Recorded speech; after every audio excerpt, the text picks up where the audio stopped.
सरकार म्हणतं नाही, ज्या ज्या मराठ्यांच्या लेकरावरती अन्याय झाला त्याने 28 ऑगस्टला अंतरवालीला तुमचा अर्ज घेऊन या. मी दाखवतो ही अन्याय तुमच्यामुळे झालाय. एसीबीसी, ईएसबीसी आणि ईडब्ल्यूएस विभाग कोणताही असो, महावितरण असू द्या, गृह असू द्या, नगर विकास असू द्या, कृषी असू द्या, तुमचा महसूल कुठलाही विभाग असू द्या, ज्याच्यातून निवडी झाल्या त्या सगळ्या पोरांनी 28 ऑगस्टला अंतरवालीला या. मी दाखवतो सरकारनं या मराठ्यांवरती अन्याय केलाय. तुम्ही नाही आले तर सरकारनं नाही अन्याय केला आणि मी म्हणणार प्रश्नच नाही वाटतं. एकाही पोरांना त्या थांबवू नका. 9वा मुद्दा, 10वा, सारथी संस्थेमार्फत ज्या योजना बंद आहेत, ज्या सुरू करावं असं तुम्हाला कायमस्वरूपी वाटतंय,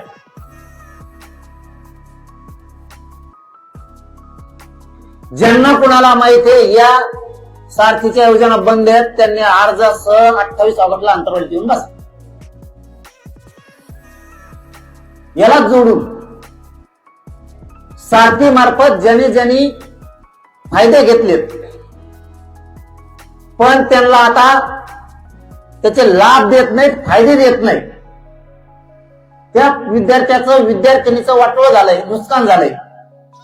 अशाने सुद्धा 28 ऑगस्टला तुमचं घरांना घेऊन समक्ष या. राज्याला पण दिसू द्या किती मराठ्यांच्या लेकराचं सरकारनं वाटोळं गेलं आणि सरकारला दिसू द्या की ह्या पोरांचे खरोखर आपल्यामुळे हाल झाले. हो द्या आता समोरासमोर सगळ्या गोष्टी होत्या. कायमचे तोडगे काढून टाकू. पुन्हा कोणी म्हणायलाच नको की सारथीमधून माझं काम झालं नाही, मला त्याचा फायदा मिळाला नाही, अगोदर दिला नंतर दिला नाही. ते सगळ्यांनी यायचे.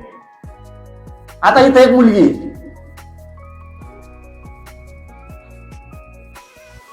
काजल दिगंबर काचोळे नावाची, तिचे वडिलांनी आत्महत्या केली मराठा आरक्षणासाठी. 4 मुली आहेत त्या, 3 मुली 1 मुलगा, 4 मुलं आहेत. हे म्हणतात आम्ही घरपोच नोकऱ्या दिल्यात, आणखीन या मुलीला नोकरी सुद्धा दिली. हे फडणवीस साहेब तुमचं काम का? परत म्हणू नका टार्गेट करतोय. टार्गेट नाही करत, माझ्या समाजाच्या समस्या मांडतोय मी.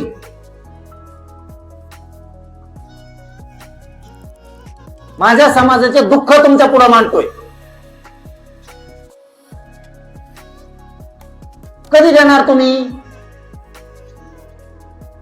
ईडब्ल्यूएसच्या पोरांचं असंच वाटोळं केलं तुम्ही, एसीबीसीच्या पोरांचं असंच वाटोळं केलं का?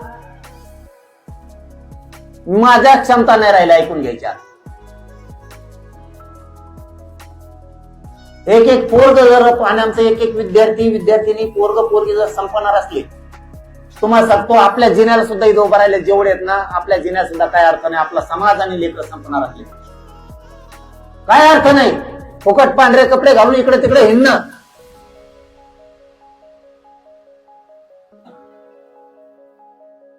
एक दोन अंगठे हातात घालणं हिंडणं, काय त्या फुगीरपणात उपयोग नाही तुमच्या. तुमचं लेकरू जर वनवन भटकायला लागले नोकरीसाठी आणि भिकाऱ्यासारखं 4 जणांच्या दारात जर भरणार असलं तर मराठ्यांना तुमच्या कष्टाला काय चीज नाही. तुम्हाला कोण फसवतं ही शोधला पाहिजे तुम्ही.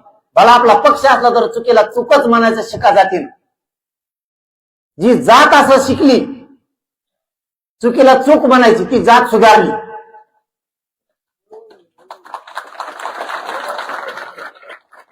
ज्याने पक्षालाच बाप मानलं, जातीला बाप नाही मानलं ती जात नाही सुधरत. तुम्ही नेत्याचेच पोरं मोठे झाले पाहिजे ही जर भूमिका घेतली तर तुमचे लेकरं कायमचे बरबाद होणार आहेत. तुमची जात कवा मोठी नाही होणार. तुमची जात आधी मोठी करा, मग तुमच्या नेत्याला पण मोठा करा. जातीसाठी एकदा तुटून पडा भांडायला. तुमचं सरकार आहे ना, तुम्हीच तुमच्या सरकारला भांडलं पाहिजे. निवडून मी त्यालाच द्या, त्याही मताचे आहेत आपण. पण तो देणारच नसेल, तो जर विषयाचं ताटच आपल्या लेकरा पुढे ठेवणार असलं तर तुम्हाला सुद्धा गोष्टी कळायला पाहिजेत. व्हॅलिडिटीसाठी, एका व्हॅलिडिटीसाठी फोन करावा लागतो 50 वेळेस. का रे बाबा, फडणवीस साहेब आमच्या नोंदी असून आम्हाला कसं काय प्रमाणपत्र नाही?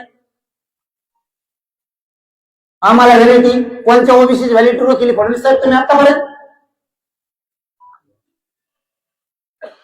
वंशवळ जुळा ना, महसुली पुरावाच नाही, कुठं वावरच नाही.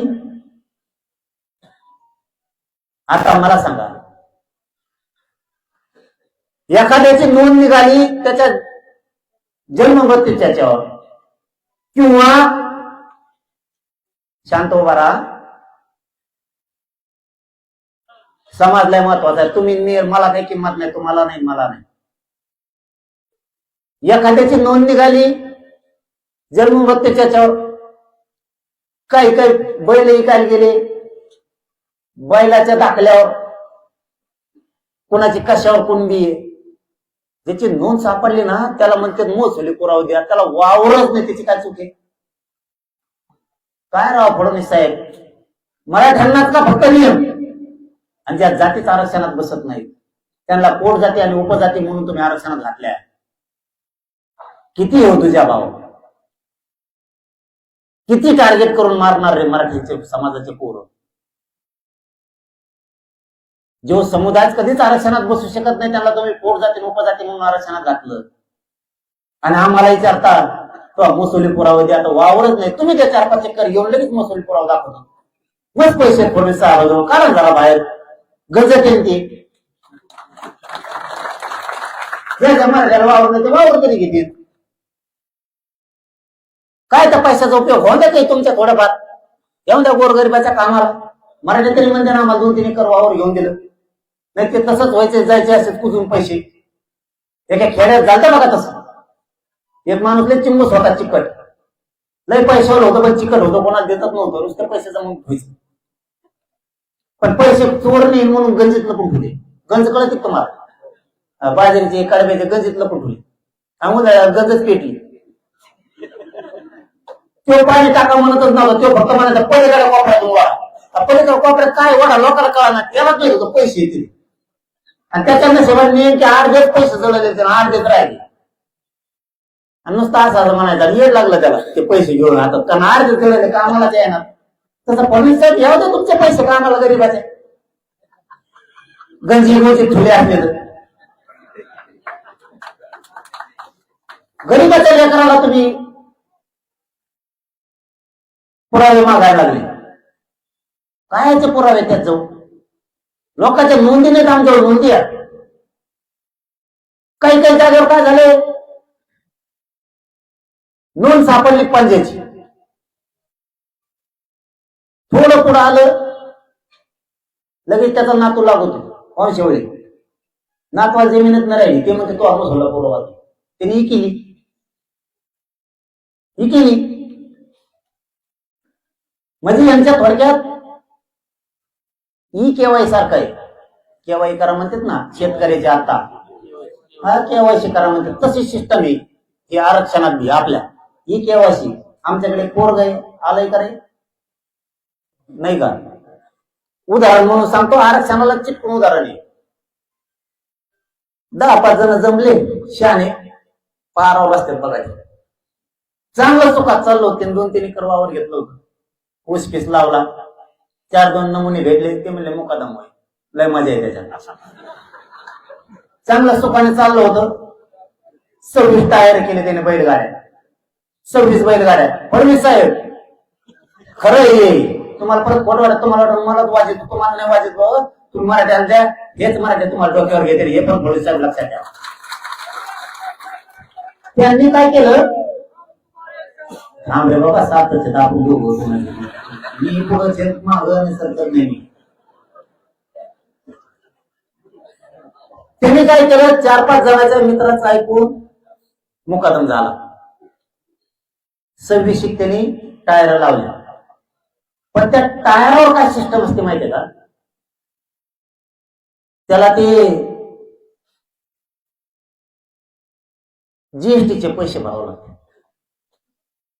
ज्या जवळावर 3 एकर जीएसटी भरू शकतात का गरीब? हा, पण टायरामुळे प्रत्येक टायरवर पैसे आले असते ना लाखांनी, आणि ते आले त्याच्या खात्यावर.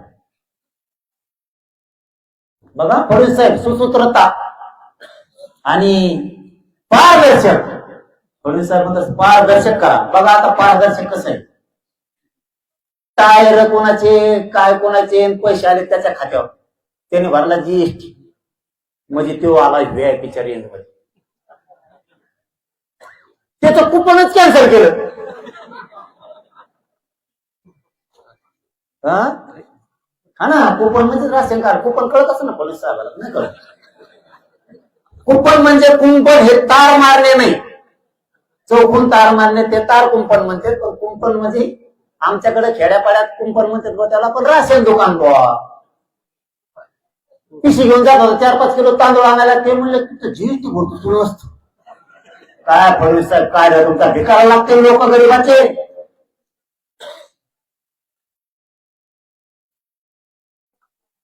पैसे आले मुकादमकीचे, वाटवं झालं. असे किती असतील त्याची कर्जमाफी व्हायना, ते म्हणजे तू व्यापीत मोडायला लागलो. बघा आता कार्यक्रम. बघा मराठी समजून घ्या तुम्ही. शेतकरी सुद्धा जीएसटी भरणाऱ्याला माफ नाही आहे का? मग खोटं बोलतो का मी? आता मग त्यो भरतोय. फडणवीस साहेब फक्त त्याला एकदा येऊन भेटा तुम्ही. त्यो बघा व्यापीत मोडतो का आणि ते जीएसटी भरू शकतो का? कोणत्या मंत्र्यांनी या आणि त्याला फक्त एकदा बघून जा. बरेच मंत्री त्याला बघून फाशी घेते. ती म्हणजे खरंच चुकत आपल्या इतक्या गरीबाला आपण कर्जमाफी द्यायना. हे रिअल सांगायला मी तुम्हाला. तुमच्या एका चुकीच्या धोरणामुळे शेतकऱ्याला आत्महत्या करायची वेळ आहे. कर्जमाफीत बसा नाही. मंत्र्यापेक्षा जास्त ते बँकेचे मॅनेजर शाणे, जास्त शाणे तेच. रात्री माझ्याकडे शेतकरी आले, त्यांनी सांगितलं माझ्याकडे 2,56,000 रुपये कर्ज आहे, मला 54,000ची यादीत टाकली. बघा सरकार. एक जणांकडे 1,33,000 आहे, ते म्हणले तू 59 मध्येच बसतो फक्त. काय मॅनेजर ते आता बोलत नाही जास्त. कशामुळे? भरणे मामा म्हणले मी मग उद्या सगळं क्लिअर करून देतो बा म्हणून. तुम्ही काय मीडियात बोलू नका. वर नसलेलं लफडं तिसरंच आमच्या मागे चिकन. आधीच आमचा फेसबुक पडलेला म्हणजे लोकांनी. त्याच्यात तुम्ही काहीतरी लचण सोडून देता, पुन्हा लोक आम्हाला घरचे हानतेल. चाललं टाकतो डिझेल पळत गाड्या घेऊन तो कार्यक्रम बंद होते.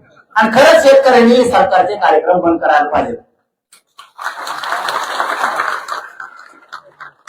2 लाख रुपये कर्ज माफ म्हणते 54,000 करायला वचन यायला आणायचे का?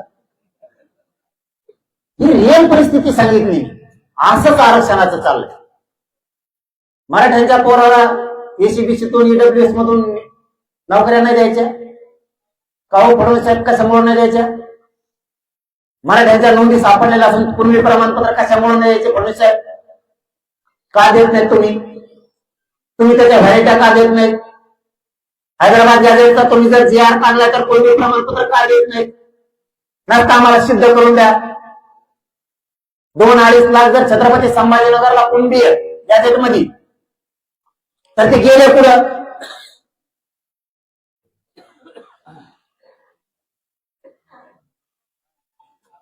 मला वाटतं 2-2.25 लाख नांदेडला आहेत. दाखवा ना मला कुठे गेले, हे तर दाखवा. इथं आता सोक्ष मोक्ष होणार आहे 29 ऑगस्टला. मराठ्यांनी लक्षात ठेवा. फडणवीस साहेब आता तुमचा सुद्धा कस लागणार आहे मराठ्यांसमोर. आता समोरासमोर सांगा, आम्हाला तुमच्याशी भांडायचं नाही. उत्तर समोरासमोर मराठ्यांना द्या. हे मराठी गेले पुढं.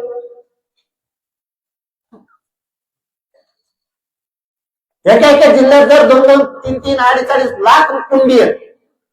हे मराठी अमेरिकेत गेले सगळे आम्ही हाकलून दिले.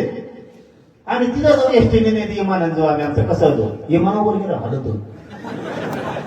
हो ना काही दिल्लीला गेला ना गेला लागला हवाली ते इमानात देणार म्हणून सांगितलं नाही हो ना खरंच हालत आहे हरलं बेकार का आम्ही आज गेलं की ती बयाली ती म्हणते कॅप्टनने बोला मौसम खराब आहे बापा म्हणलं तुला मग आठ गेलं सांगते काय म्हणायचं ना मी तो हो ना मी खोटं तर सांगत राहू आपल्या पोटात हवा आपण आहे असा खरा आहे म्हणून मराठ्याला आवडतो विचारपणा नाहीये आपल्याकडे खोटड्यापणा नाही आणि तो आठ गेलं ती बाय आली ना ती टोपरी इंडियन टाकलेली हो ना चॉकलेट ती पुढं बिस्किट मागतीची मारण्याची म्हणून इतकं माग नको आपल्याला ते कुठलं बोलणार ती आधी सुरुवातीला सुरू केलं होती सुरुवातीला आल्या आलं दार तो भरायला दार लावलं पुढं आम्ही सुरू ती लगेच सुरू केलं याम काढायला घ्या अहो ना आता मी तर बोलते समजा एवढं पूर्ण राहिलो इतकं मुक्त घेतलं तिने एकटी तो म्हणा घराच्या असं फाको असं ओढो आणि आणि ते ग्राउंड घातलं होती इकडून घातलं दोन नाल्या होत्या अशा त्याला काढ्या ती माझ्या इसको फुक नाही का फुकेला तिथे फुकायचं नुसतं मग उडी आणायची अरे मला उडी आणायची पण काच उघड नाही कालवर माझी आणखीन एक विनंती आहे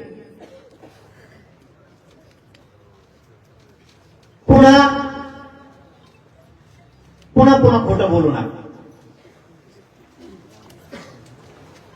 16 तारखेला जेवढे राज्यातले अभ्यासक आहेत ना तेवढे एकदा अंतरवाली दिले ते काय होतं बरं का खरं सांगतो मी तुम्हाला 16 ऑगस्ट 16 ऑगस्टला अंतरवालीला अभ्यासक या अर्ज घेऊन या कसं कसं जी आर करायचं आहे काय करायचं आहे काय करायचं आहे कशा सुधारणा करायचं तुम्ही काय करता बरं का गपलत माझ्या संग तुम्हाला कंदुरी माहितीये कंदुरी बोकडाची तसं आहे महाखेळ ते मुसलमान देतं मुंडक्यावर पाय आणि पाणी होते तर बोकडाच्या तोंडात कापू एक जण म्हणतो हा पापणा डोक्यावर हा मानणार आहे तसं हे माझ्याजवळ बसते मी यांना विचारतो कसा जी आर काढायचा आणि मग या अभ्यासामध्ये हो असा म्हणजे बळी मला देता हमेशा ते बघते ते म्हणजे पुन्हा घेतो आपण खुशीर तुम्ही तशाच होणार जातीसाठी जातीतून वाढा त्यापेक्षा ना हो द्या तुमच्याच मनाने 19 ऑगस्ट याच्यापेक्षा काय क्लिअर कट मेसेज पाहिजे आता महाराष्ट्राला तुम्ही 16 तारखेला सगळे या काय करायचंय कसं घ्यायचंय तुम्ही सांगा मी बसतो तुम्ही म्हणता तसं आणखी काय पाहिजे एवढं याच्यासाठी म्हणतो फक्त की मला मराठ्यात फूट नको म्हणून नसतं आम्ही एवढे कच्चे नाहीत आम्ही खंबीर आहेत घ्यायला उलट लोक मध्ये त्या जनादी लागू नका पण मला वाटतं माझ्या समाजाचे लोक आहेत एक नाही दिवस बिचारे लढलेले आपण त्यांना सन्मान दिला पाहिजे नसता समाजाचं सरळ म्हणणं ते नकोच समन्वय करा अभ्यासक नकोच सरळ म्हणणं समाजाचं मला बोलते तुला एका दिवस मी सन्मानच देतो कोणाचाच अवमान केला नाही आतापर्यंत त्यांचं ऐकतो काही माझ्या मनाचं काही त्यांच्या मनात असंच होत मुद्दे सगळे समजून घ्या आपल्याला 29 ऑगस्टला निर्णायक आंदोलन करायचं आहे खास एक मुद्दा महत्वाचा सांगतो काही राहिला असेल माझ्याकडून तर मराठा समाजाचे राज्यात जे जे प्रश्न असतील ना ते 28 ला घेऊन एखादा अधिकारी तुम्हाला त्रास देत असेल आरक्षणाच्या पलीकडचा पण असेल ते आपण सोडून घेऊ कोणाला नोकरीला आरक्षणाच्या पलीकडचा विषय सांगायला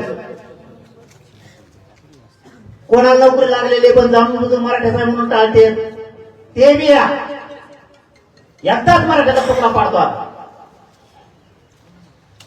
ती मला ओपन मधून लागला असत, तो कशातून लागला असत, जाणून बुजून घेत नसतील मराठ्यांचा आहे म्हणून.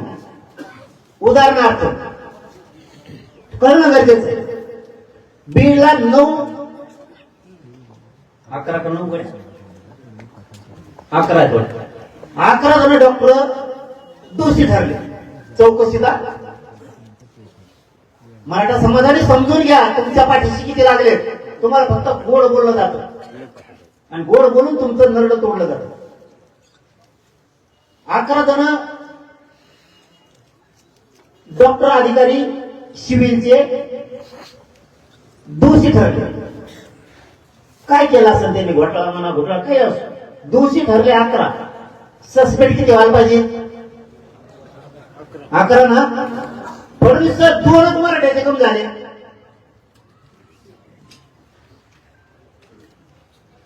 नुसते हिडा मराठी, नुसत्या का पाहणार कोण द्या तुमच्या जातीचं वाटोळं पुरत. परत म्हणा आमचा पक्ष आमच्यासाठी महत्वाचा. घ्या घालून, सगळी इज्जत घालून घेतली. इज्जत म्हणतोय मी. यांच्या बाई वाट लागली, आपल्या वाटोळं झालं लेकरा बाळाचं.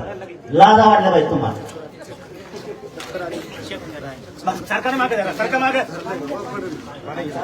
तिला हे करा ना, खाली पाणी द्या, पाणी द्या, पाणी द्या सर, पाणी द्या.